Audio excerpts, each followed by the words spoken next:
Hey, how you doing? Hey, how you doing? Hey, everybody. How are you? Welcome to the Child Care Chat.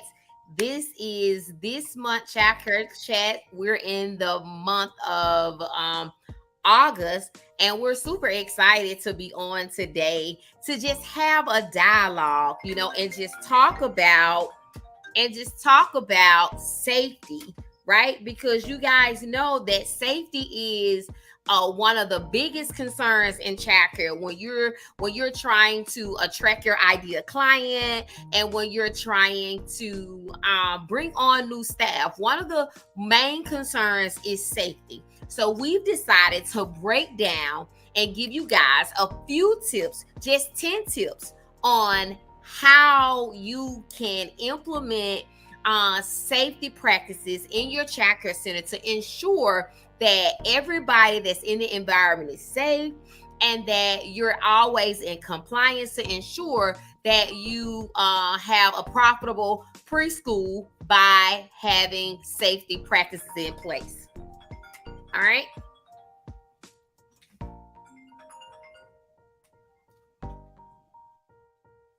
It's never the right time, but let's keep going along.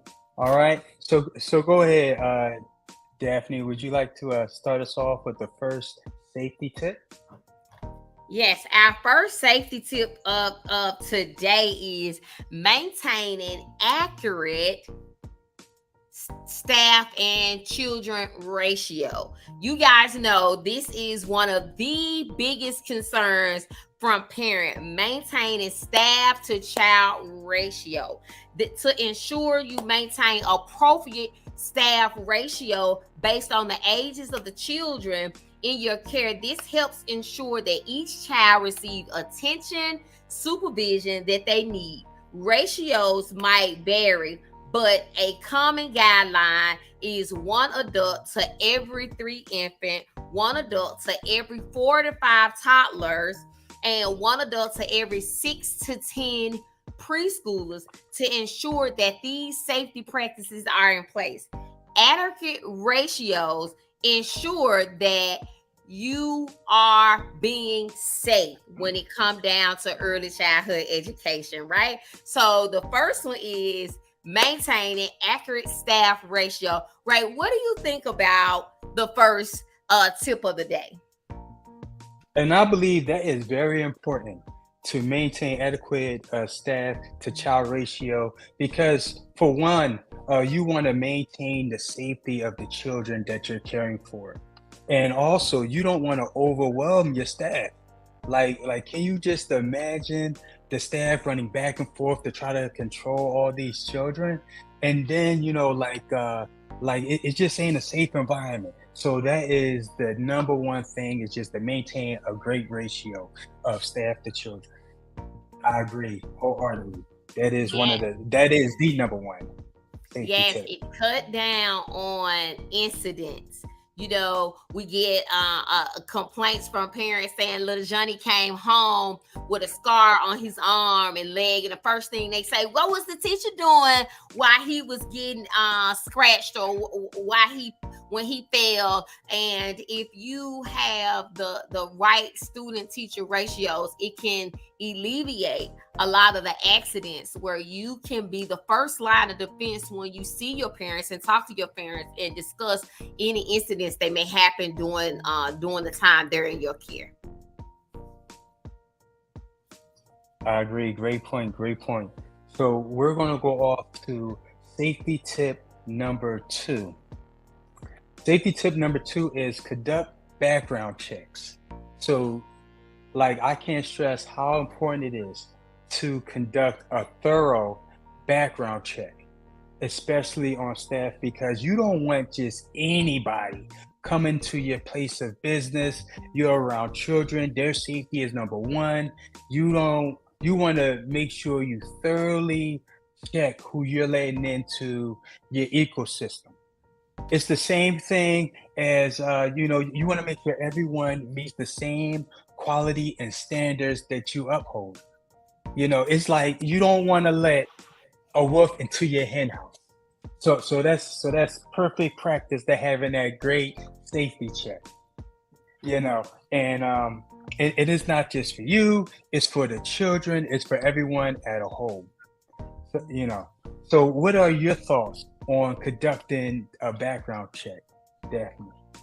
Oh, conducting background checks is a must in early childhood education, because we all know that you don't actually know who a person is. A lot of times you meet their representative, right? They're gonna come That's in, they're true. gonna put on their smiling faces, they're gonna act like they their friends, because most abusers are is someone that the children know. They're familiar with the children. So what we don't want to do is allow someone in our program that has background issues. So to ensure that you cut down on that, it's not saying that it's going to alleviate things from happening, but what it does, it alarms you if somebody has a past.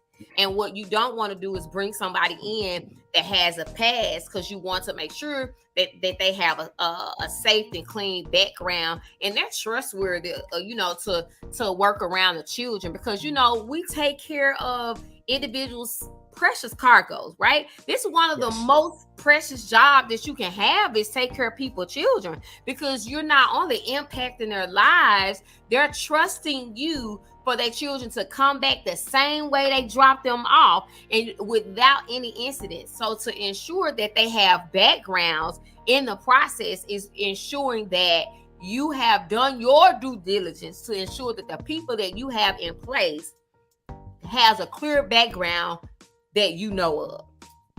So I background agree. And I'm, a must.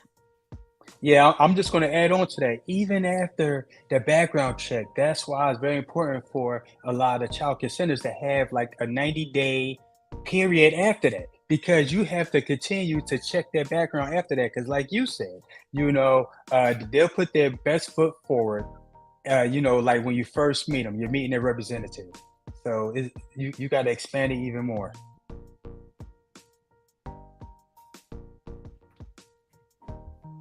Yes, exactly. So we're going to go to safety tip number 3. Safety tip number 3 is vital to ensuring that you have the right safety precautions in place. Safety tip number 3 provides ongoing staff training. Ongoing staff training to ensure that you're training your staff regularly on CPR, first aid, relevant safe practices, right? Because in our programs, we ensure that we do monthly fire checks, fire drills. We do earthquake drills. We do a lot of different drills that are required in our program to ensure, just in case it happens, the teacher know how to handle it, and not just the teacher. That when the teacher gather the children, they won't be in panic mode, right? So that's why you have to ensure that you have these safety practices in place. So if something happens, they won't panic. When you do a fire drill, the noise go off and it be kind of loud. And when the first time a child hear that, it scares them, right? Especially infants. They're gonna cry when they hear the fire system go off. It startles them. But if you do it on a consistent basis, in our programs, we do it once a month. So it becomes something that they accustomed to doing. Like, oh, here's that noise. I have to go with my teacher so we can go outside.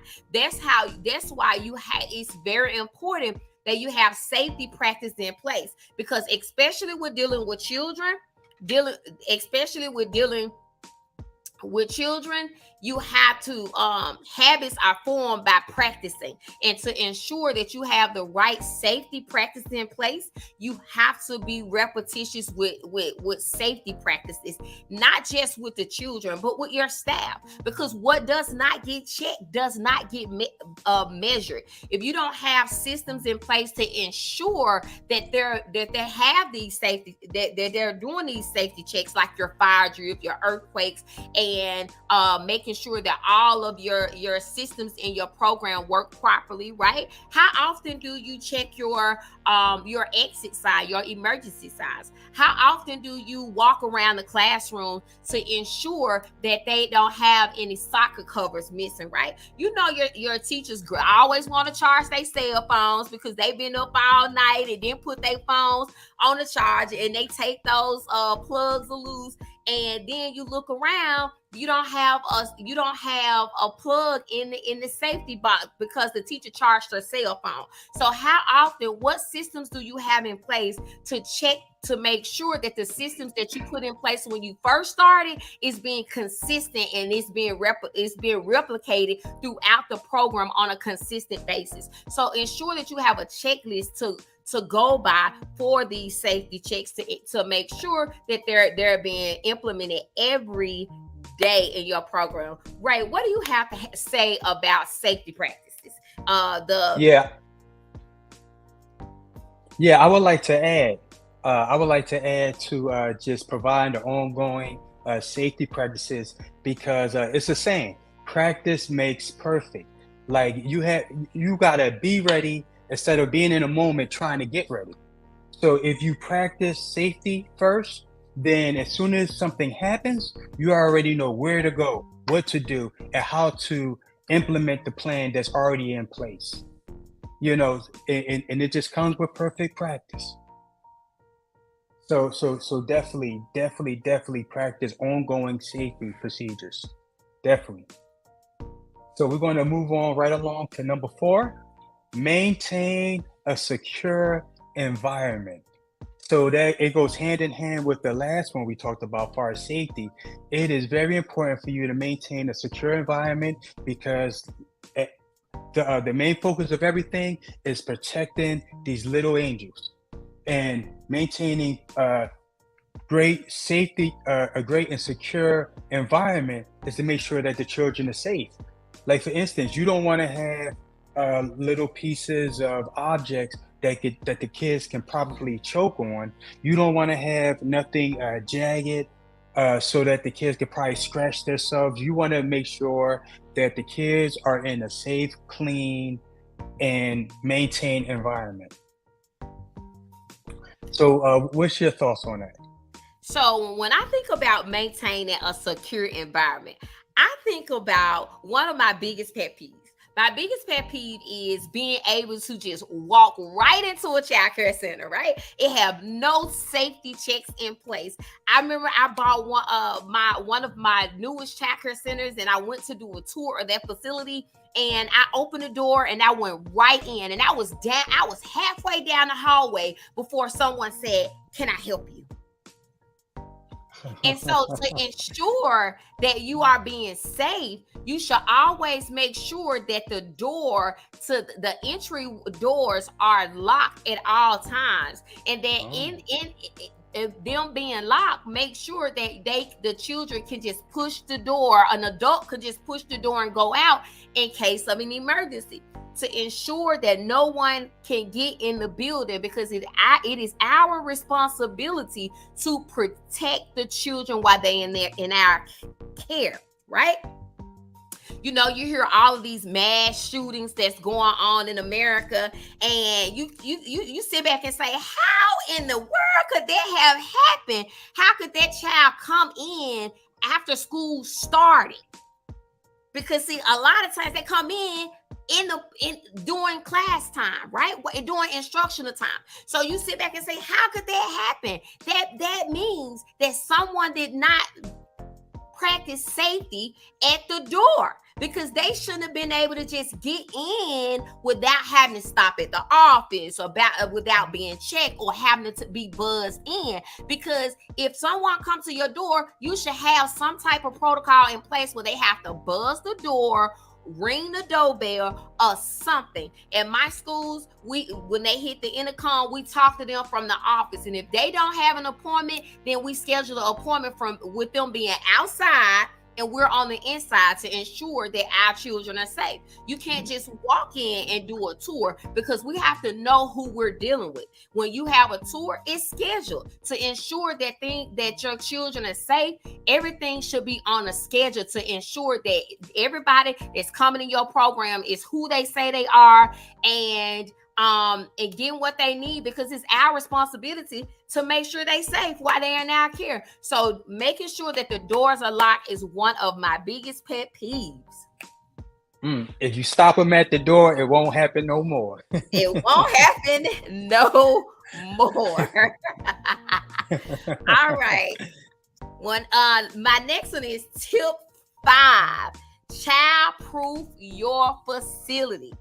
Right? Child-proofing your facility is ensuring that you have all of the things, the hazardous things, all of your personal belongings, everything in your child care center should have a place.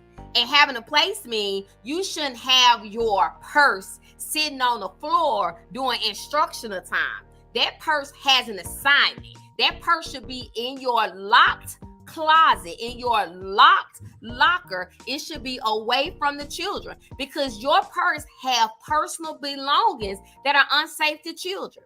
I did an exercise with my staff and asked them to open up their purse, and I asked them to empty their purse on the table.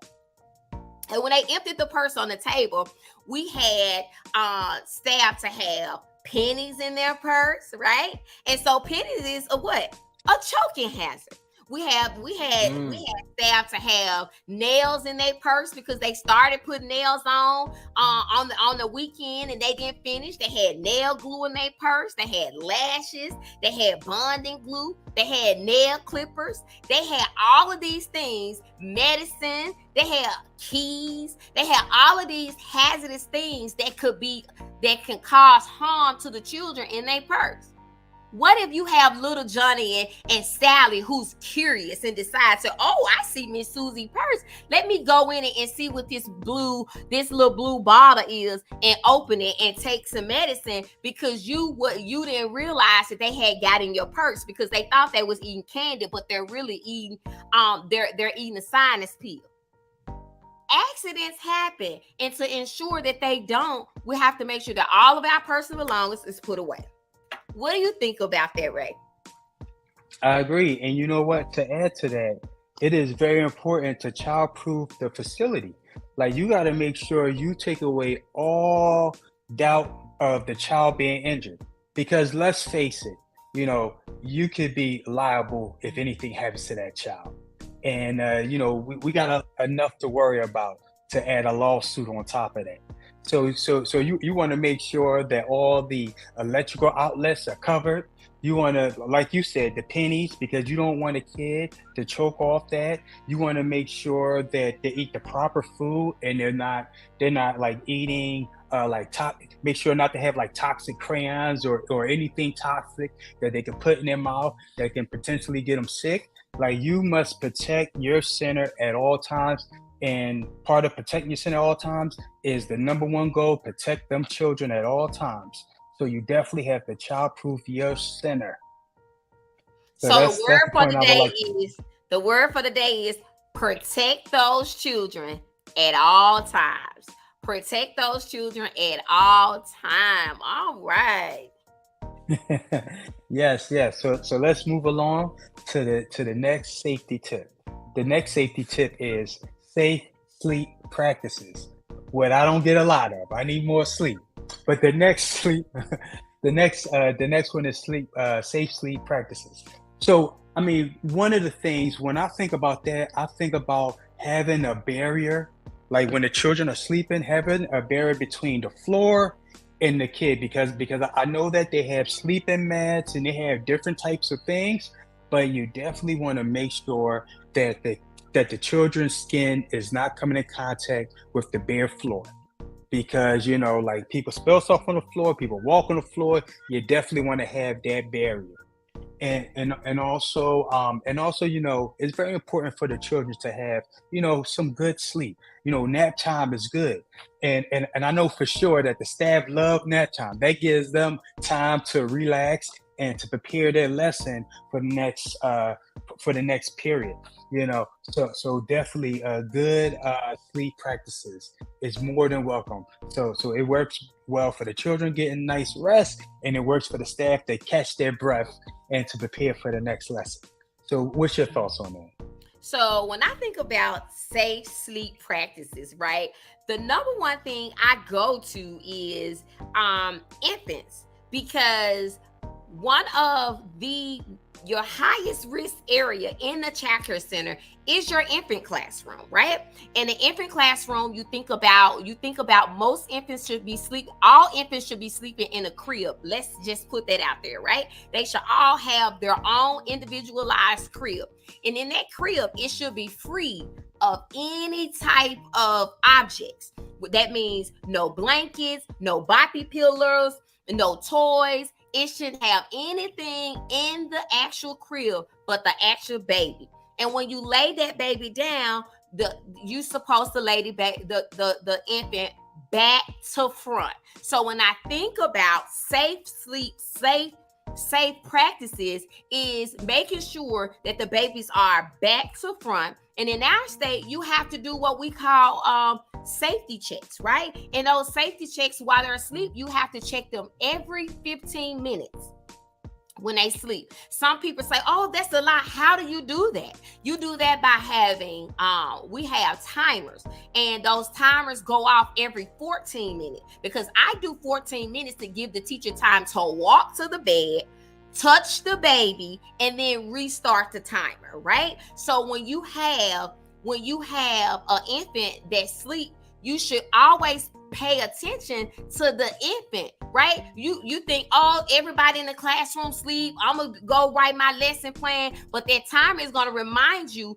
that you have a baby sleep, and you have to check that baby, right? So that's what I think about when I think about safe sleep practices when it comes down to infant in the infant classroom, because that's your highest risk area, and you have to take infants sleeping very, very serious, because you don't want to be the one that's on the news that trying to figure out. The teacher said, well, I touched him and he blew, and then the next thing they say, when was the last time you checked this child? And you have no documentation, you have no record to indicate when was the last time you checked that child while they was in your care, because it's our responsibility to ensure that infants are being checked even when they're asleep, right? Because we know SID is very high in infants to 4 months. Infants to 4 months, you have to make sure that you're checking them on a consistent basis. All infants get checked, but when they're babies, they're non-mobile, they can't move their head from side to side.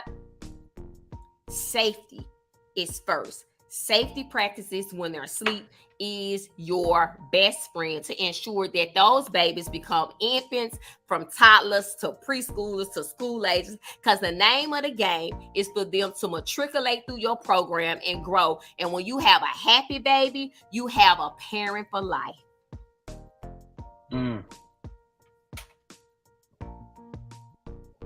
Wise words. Okay, tip 7. The regular cleaning and sanitation. Oh my goodness. Regular cleaning and sanitation. You have to maintain clean hygiene in your environment, right? You should have practice in place where when a person walk in your facility, the first thing they should do is what? Wash their hands. Everybody should wash their hands before they interact with any children. That's a requirement in my program. Not only is ensuring that they wash their hands, to ensure that every time someone washes their hands, the sinks are sanitized.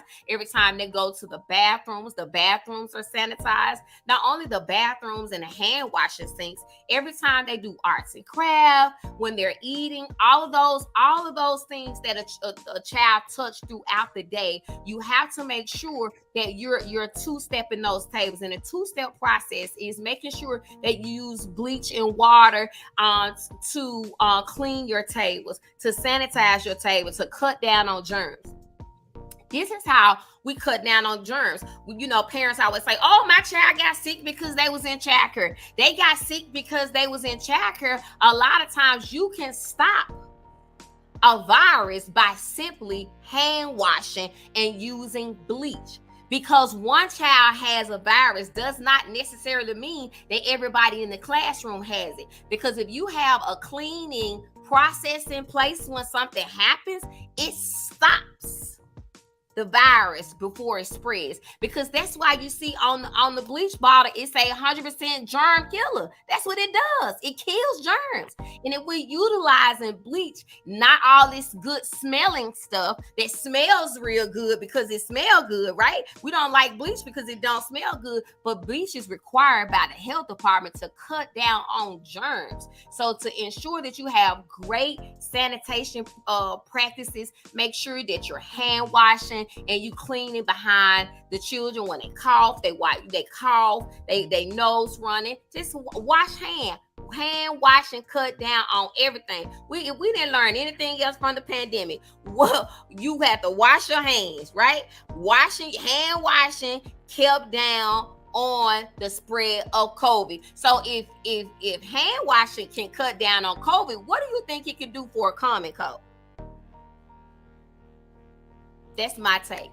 What do you have to say about that, Ray?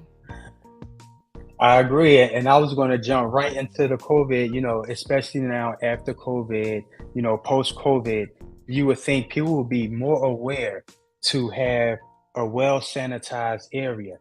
Definitely use that bleach first. Definitely use that bleach first. But if I don't smell like pine soil or something strong, if I don't smell that, it's a red flag. If I don't smell some fabuloso, some pine oil, something, it's a red flag in that center.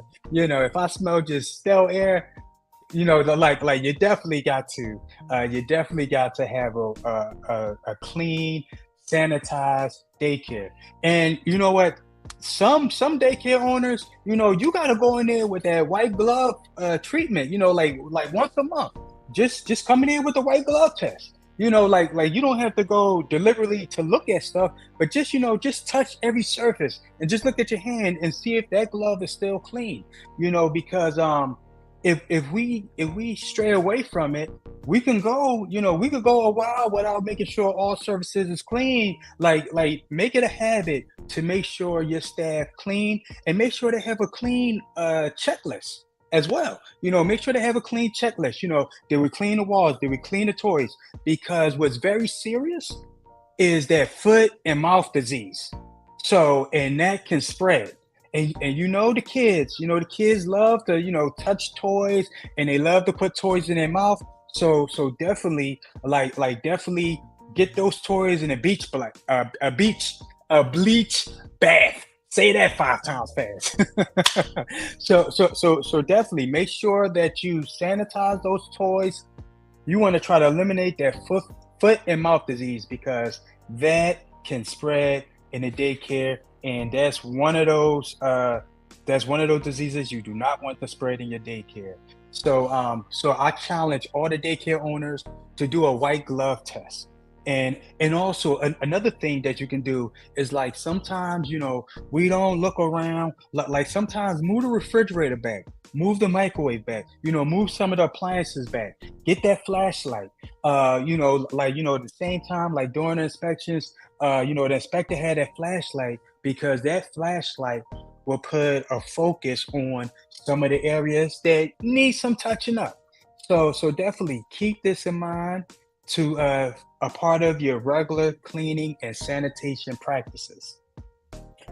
All right, so let's move on to the next tip. I like the white glove test, right? That white glove test, it's gonna tell some things, right? Especially on windowsills and them blinds. Absolutely, right? Absolutely. Use some of them buckets and them toys up and put that glove back there. It's gonna tell the story. So I like the white glove test. I might implement that because that make me think about something elite. When a person have on white gloves is like elite. So if you have a white glove safety check, oh my goodness. We do white I need to glove put. checks at my school. I just gave somebody the nugget, right? We just dropped a gem. You can add that to your parent handbook. We do a white glove sanitation service over here. I got that right. I like that. Mm-hmm. Yes, yes. Put white glove in the chat. White glove in the chat. So let's move on to the next one. Next one is emergency preparedness. Um, all right. Now, as far as emergency preparedness, it's so many things that come to mind with emergency preparedness. One of the things is making sure that your emergency first aid kit, making sure everything is inside that first aid emergency kit. Like every day. Look, excuse me about that. I get so excited when I talk about safety and talk about checklists and stuff because it's a pet peeve of mine. Like I was saying, like for instance, like that first aid kit, make sure that your staff fill out a checklist, making sure they have all the items within that first aid kit. Let's say if they go outside and they don't have some of the items they need for that kit. Let's say if little Johnny falls and scrape his knee, and you didn't do that checklist, and they need some peroxide, and they need some bandages to clean up that wound and a band-aid, and if you didn't check that kit and those supplies is not in that kit, that is a problem. That's a flag on the play. So that's just a perfect example of having emergency preparedness. So it's always good to have that emergency preparedness in place. I get so excited when I start talking about that. But that's just a pet peeve of mine. What do you think on that subject? Yeah, when you think about emergency preparedness, right?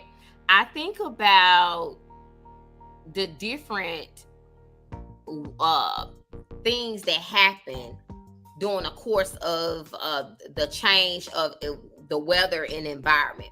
So, emergency practices, I think about earthquakes, I think about fires, I think about different things that preparedness plans that we have to have in place. I know here we have emergency preparedness plan for every act, right, that can happen. Anything that can happen, we have an emergency plan for it. And if you don't have one, I'm going to recommend that you have an emergency plan in place. And that in the event that you don't have an emergency plan, what should be in your emergency plan is where the teachers should go if they have to evacuate the building. And if they have to evacuate the building, what are some of the things that they should take along with them, right? Those things should incorporate a bag that have flashlights, batteries, non-perishable food. It should have some type of radio in there. It should have towels. It should have blankets. So you should have a preparedness bag ready just in case something tragic happens and your teachers have to take all the children to a safe place. And that plan should tell them where they should go. And in that plan, the address where they should go, whether that's a church across the street, whether that's an empty field next door, whether that's the next business. So because your plan should incorporate that they get away so many feet away from that facility to ensure that they're safe, right? That they get to a safe place. And so in that safety plan, it should have all of that, the emergency contact information for the children that's in the classroom. It should have you should make sure that they have tablets, phones. They should have all these things to ensure that they can have contact if they need be in an emergency situation. So in your plan, it has to be very detailed on what could happen, because in today's society, we can't predict what's going to happen because anything can happen. Anything can happen. So we have to prepare just in case it happens. So an emergency plan is something that you have to have in place and be prepared just in case. And that plan should be very, very detailed down to who they should call, far as 911, fire department, police, etc.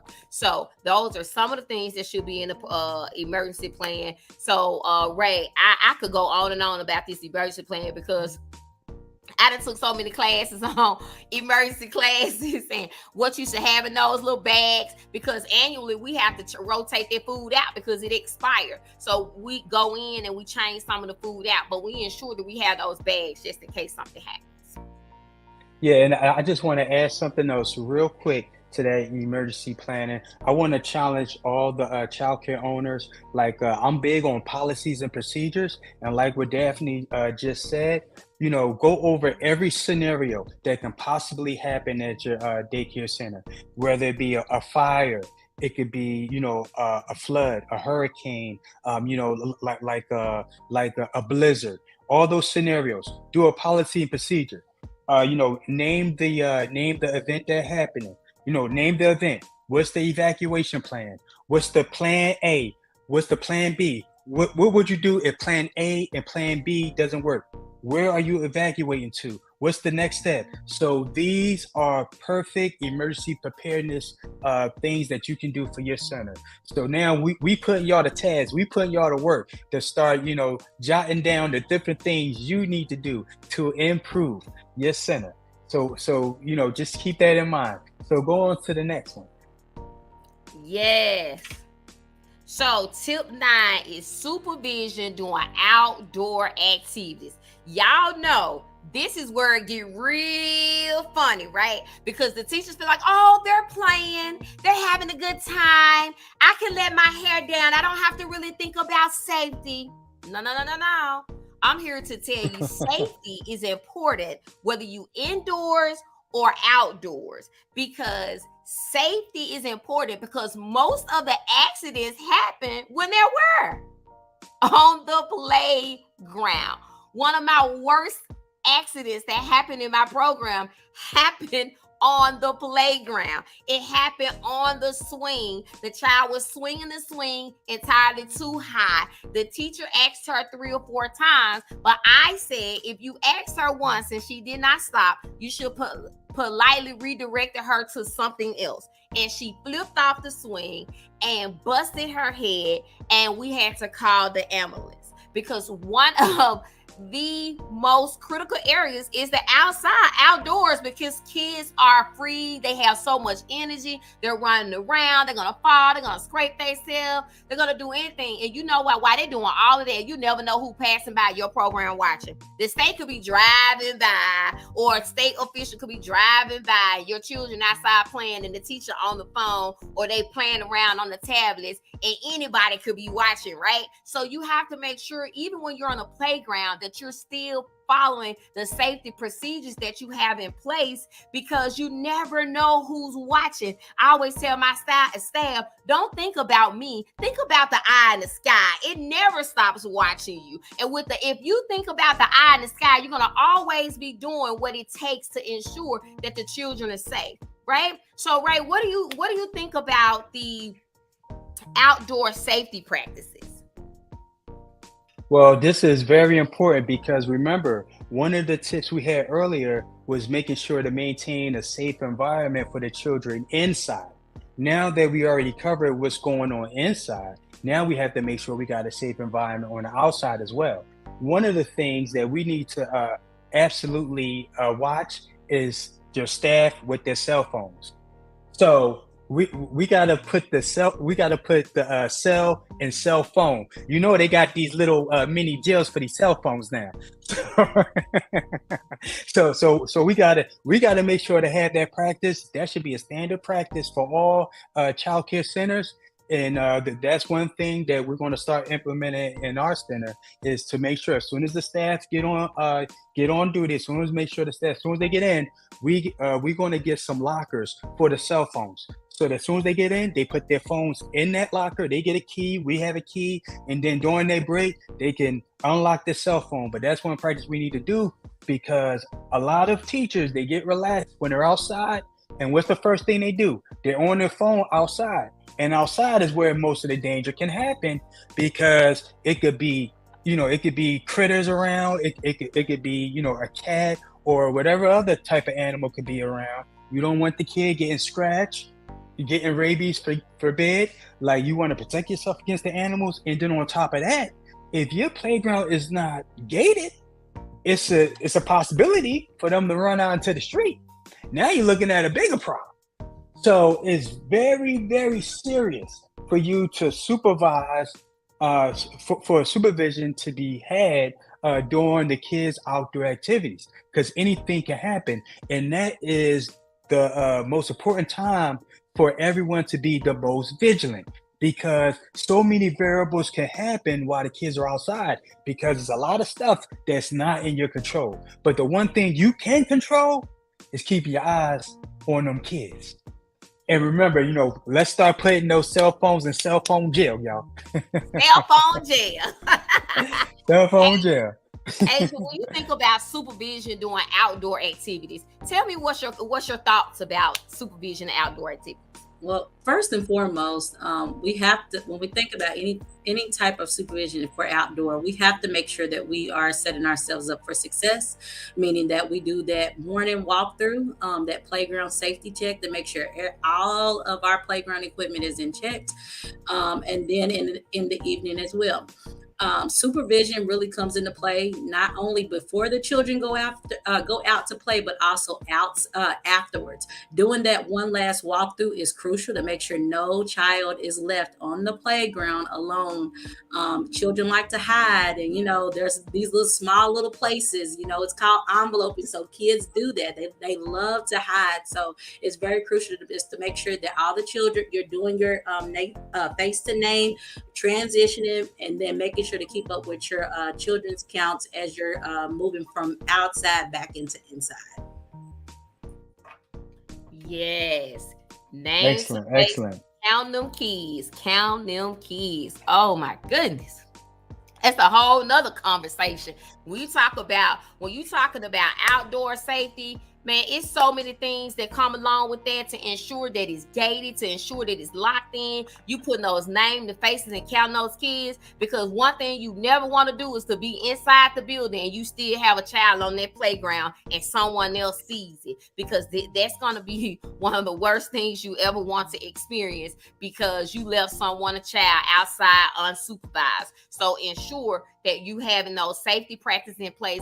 I want to encourage you, if you're going to watch the replay, I want you to have a checklist in place. And a part of your fire drills, make sure you have a playground safety check monthly, so your staff can get used to making sure that no child is left outside. Because what does not get checked, what don't get checked, it does not get measured. If you say, well, check the children, but who's checking to ensure that they're checking the children? So I want to encourage you to have a checklist in place to make sure that it's being done, because we don't want to just assume that it's being done and then you get that phone call that someone was left on the playground, because we don't have the right processes in place to check to make sure that it's being done even when no one is watching. Remember, the eye in the sky sees everything. And even if you're not watching, the eye in the sky does. So make sure we have those checklists in place to check behind our staff, because everybody has to be checked behind. The staff, the director, then sometimes as an absentee owner, you got to go in there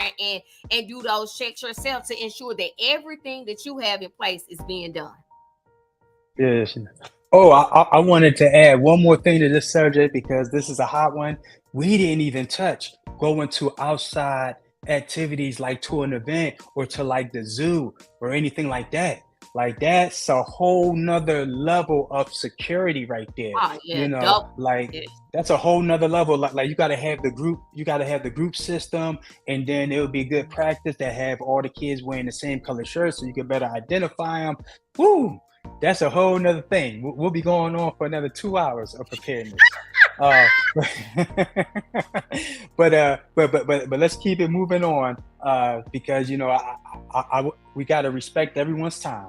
So moving on to number 10, communication with parents and guardians. Now that's a hot one right there. Communication is key. There's so many different variables about that communication. When you first meet the parents, y'all got to communicate. You got to know What's the kid's likes, dislikes? What are they allergic to? What's their triggers? Like that first initial conversation will get the ball rolling on you becoming like not just the caretaker of the child, you're becoming a family member of the child because, like it or not, that child is now a part of your family. You are with that child more than sometimes the parents are. You're with that child 6 hours a day. You're nurturing that child. You're teaching that child. That child is looking at you like a second parent. A second mommy or daddy. So that's why it's important for the communication with the staff, with the parent and guardian, so that everyone could be on the same page, because we're all going towards the same goal, and the goal is to improve the life of this child. And we don't look at ourselves as daycare centers where we're just babysitting the kid and the kid is just sitting in front of a TV all day. We're looking at them as young scholars. We're looking at us turning these babies into future astronauts, future doctors. And that road to being that professional, it starts with us. And it got to take us communicating with the parents so that we could be on the same page so that we can better the children. Yes, you have to be on the same page. Communication is the key when it comes down to your parents. To ensure that parents stay with you a long time, you have to keep the lines of communication open, whether it's good, bad, or ugly. I tell my staff, we have to communicate with the parents, right? If something happens in your care, if a child have an accident on the playground or they playing with their friends and they get a scratch, a lot of times it's not that the parents don't know that things are going to happen. It's because you allow the children to give the information first, right? If you control the narrative and open lines of communication, if you call the parent when it happens, you have that conversation with the parent, you control the narrative, because you give the parent a different perspective on what happened. Because soon as little May gets a mama, she gonna say, they punched me, they scratched me, he hit me. And now it seems so bad. She's being bullied and she's being picked on and all of that. But if you had to control the narrative and communicated with the parent first, the parent would have known, girl, you okay. She already told me what happened. Because you told the parent first. You never allow the child to tell the parent what happened before you do. So that's why the processes that you have in place to communicate with your parents is very important. Whereas if that's the software, or you just giving them a personalized phone call to let them know what happened. Because if it's certain type of incidents require a personal touch, require you to give them a phone call and talk about the situation. Some things are maybe just be simple, right? And you can just put it in the app and send it directly to the parents, send it to them in the text message. But some incidents don't allow the student to be the first line of defense. You become the first line of defense. I tell my administration staff all the time, it's not what happens, it's what you do when things does happen. Because we all know in childcare, things are going to happen, right? Things are not going to be perfect. Little Johnny gonna get a scratch. Little May gonna get hit by her friend. Somebody gonna fall and get a little bruise on their leg. Yes, that's going to happen. It's inedible. It's not gonna not happen, right? But it's what we do when things happen. It's the communication that we have with the parents. It's building a rapport to ensure that the parents know that nothing is being done intentionally to their children while they're in your care. They're just being children. Especially, y'all know, in their toddler classroom, they can't communicate, right? And how they communicate is touching their friends. And when you talk to a parent, you have to educate that parent on how toddlers work, because parents don't know, because the only toddler they deal with is theirs.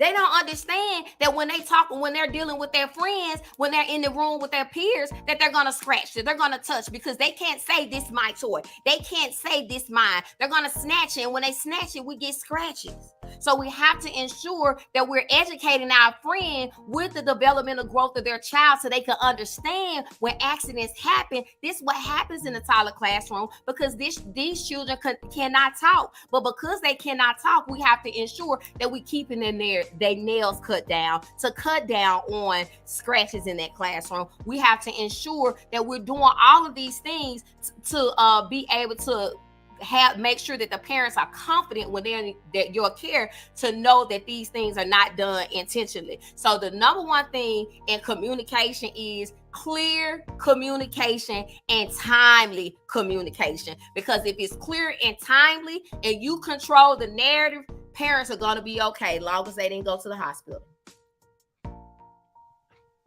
So excellent. And there's really nothing much to add on to that, other than the magnitude of trust, building that trust between parent and caregiver. It's the same thing that's fostered between a caregiver and the child. It's the same line of communications that is built between the parent and the caregiver as well. And I don't know how many times we have not had an issue escalate to the state level, because we had open lines of communications with the parents, and we were very upfront with them and educated them. So a lot of what Coach Daff is stating is 110% true. I cannot add anything else different from that. So again, maintain open lines of communications with the families that you serve. yeah, I would like to add to that too.